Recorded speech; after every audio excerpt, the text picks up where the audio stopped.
ما تقطفيش ورد يا راوي، ما تقطفيش يا راوي.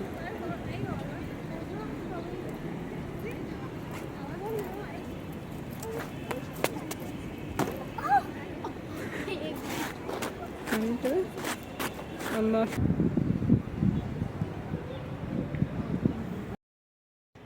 ايه ده بقى؟ مش عارفه وريني كده.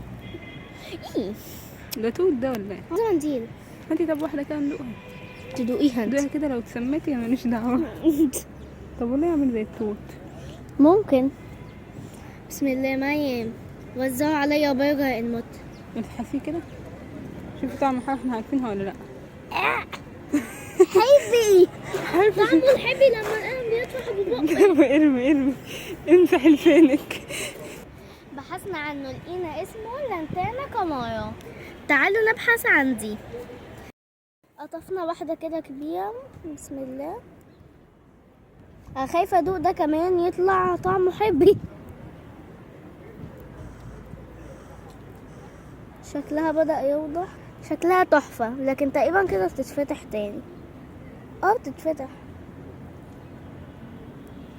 بحثنا عنه لقينا اسمه الخبازي، وبيتاكل عادي وبيستخدم في العلاج الشعبي. صعب.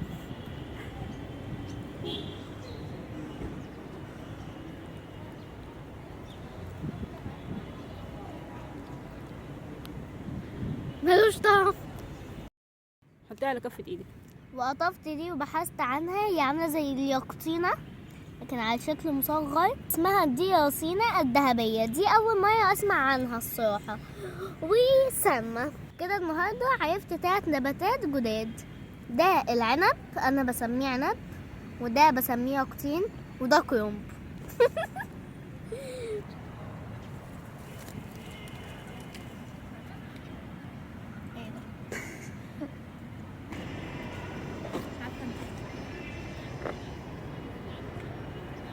مرة عندي مرة بقى ست مرة أول ما أحط إيدي على وجهي. دي تقريبا اللي بيطلع عليها الضفدع. لا واحدة بقى تعمل شكشك بس ده مختلف. يلا ايه قلت لي موال. لا الوقفة دي وقفة انا لو عملت ليكي بقى الوردة دي اسمها زهرة الكابوسين، وبتستخدم في السلطات عشان طعمها فلفل. النبتة دي اسمها الغبار الفضي، وانا طول عمري فاكراها بلاستيك.